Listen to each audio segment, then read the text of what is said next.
With the release of Season 2 Marathon, they just added 2 brand new weapons into Tau Ceti IV.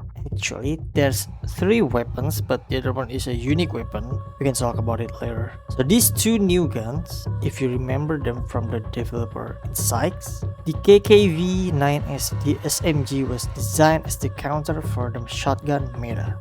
Well, I beg to differ. So what's so special about this gun? Not only it has built-in suppressor, it also has extreme fire rate of 1200 rounds per minute with base damage of only 8 per bullet and default magazine of 23. It does out-damage the Bullt SMG. The KKV has slightly faster TTK, but the other new gun that was added, the D54 barrel pistol, which was designed as the perfect sidearm for your sniper rifle, which is very true.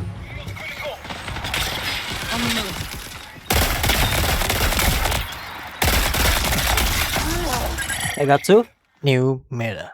Well, this gun is nasty. Of course, I won't go around saying it's OP without showing actual numbers, so here we go. The D54 barrel pistol, a fully automatic 3 round burst handgun. It has 16 base damage, 1.5 headshot multiplier, and 1140 RPM fire rate. Basically, it has double the damage of the KKV, better headshot multiplier just by 0.05 with fire rate only 5% slower than the KKV. Now, let's talk about the time to kill potential. The D54 with its current base damage is going to be 9 shots to kill to default gray shield in its optimal range, which is 29 meters with its 1140 RPM, but because it's a burst weapon, we need to add the trigger delay on top of it for every 3 bullets fired, which through my hand testing, it's about 24 milliseconds. That means our time to kill potential to gray shield runners is 469 milliseconds. For green shields, it's 546 milliseconds, blue shield 651 milliseconds, and purple shield 728 milliseconds. As for headshots, it's going to be 287 milliseconds for green shield, 264 for green shield, 416 milliseconds for blue shield, and 469 milliseconds against purple shield, which is insane if you compare it to the other weapons. This gun currently has the fastest TTK in the game after the snipers and shotguns. 29 meters is not bad. This gun really outperformed the KKV, which only has 17 meters optimal range, and because this gun uses light ammo, you won't get as much storage management problem as the other guns in the game with the other type of ammo. Now let's take a look at the mods. This gun, unlike any other pistols in this game, this one doesn't have an optic mod. Instead, it has what is called a shield mod, which is very weird because it's actually a new stock mode. Maybe they're using a placeholder. I don't know, it's just weird. So this mod allows you to switch between 2 modes that each has its own bonus stats, but do not be deceived by this wording because the folding is actually the retracted stock, where you're actually using the stock and the unfolded is the fold. Confusing? Yeah, it's weird. So basically, if you just leave it be without retracting the stock, you gain the bonus ADS speed, the bonus recoil and accuracy, so you might want just leave it be as is. Wait, they fixed it. And because this gun is considered as a pistol, it has the ability to put a suppressor, which suppressors are exclusive for pistols and SMGs. So if you're a solo runner like me, this is actually perfect. Because, you know, if you make any sound in solo lobbies, you're not gonna last very long. The default recoil goes like this.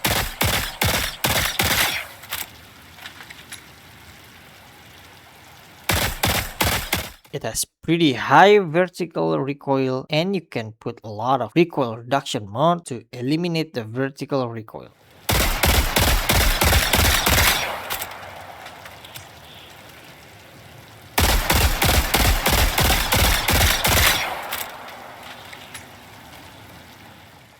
and all of them are purchasable through Traxus. The steady mag, you can get the blue one from Traxus rank 16. You can find one with the added vector round thread on top of it, but you need to find them, so it's random. The blue iron hold barrel from Traxus rank 22, and green versatile stock, I think you can get it by default or maybe through a quest. If anyone can confirm this, please let me know in the comment section. For the suppressor, it's found in raid only, so I suggest if you happen to find one, just pick it up. Even if it's a green one, it's going to help you through your solo raids. As for the chip mod, you could go with circuit tracers, but this kind of mod is just found in raid only. You cannot buy this, so it's kind of defeat the purpose of making a build. So I'm just gonna recommend you the available ones from Traxus. I usually go with sleep protocol because most of the time when you're fighting, whether if it's the players or bots, you will strafe left and right. And in this game, even when you're ADSing, you still have this bullet spread. Basically, it's like the MOA in Tarkov, and when you move around, the spread is going to be big. So even if you put a bunch of recoil reduction mods, if the accuracy of your weapon is not very good, you're still going to miss your shots. With this mod, however, it's going to help you to mitigate that error so that you can still be precise while maneuvering around. And of course, if you have better mods in your vault laying around, you can just use it. And the gold mod for this weapon, I think if I could remember, is the stock mod that allows you to stack some bonus. Then you can flip the stock, then your shots will burst like 9 shots or something. I don't have it right now, so I can't. If anyone can confirm this, let me know in the comment section. So yeah, this gun is really good, but I won't consider it as OP right now because I think this gun has its purpose in CQB, but not as a medium or long range weapon because it has a limited range at 29 meters by default, and also magazine size wise, if you're playing solo, sure it's very strong, but in 3 lobby situations, I don't think you can single-handedly wipe a team just by a single mag. Maybe with a correct mod, maybe, but I think it is still very situational. But from how they introduced these new guns, well, especially the D54, you can see that Bungie has settled around faster TTK, because if you compare this to the other games, for example Marathon and Apex Legends, basically both has the same health pool slash shield, 200 effective health with purple shields, just about the same, right? But Marathon has faster TTK because the headshot multiplier is higher than Apex. Of course, we're talking about extraction games where it's kind of normal to get one tap in the head, but the TTK jump from this particular weapon is just so big. The KKV TTK is fine, but this one is just too big of a jump in my opinion. But then again, we still have the shotguns and snipers that have the potential to one-shot you, so yeah, it is still debatable. Anyway, that's it for today's video. If you enjoy this kind of breaking down the stats of Marathon weapons, hit the like button, let me know in the comment section, and subscribe. I'll see you in the next video. Cheers. Nice try, brother.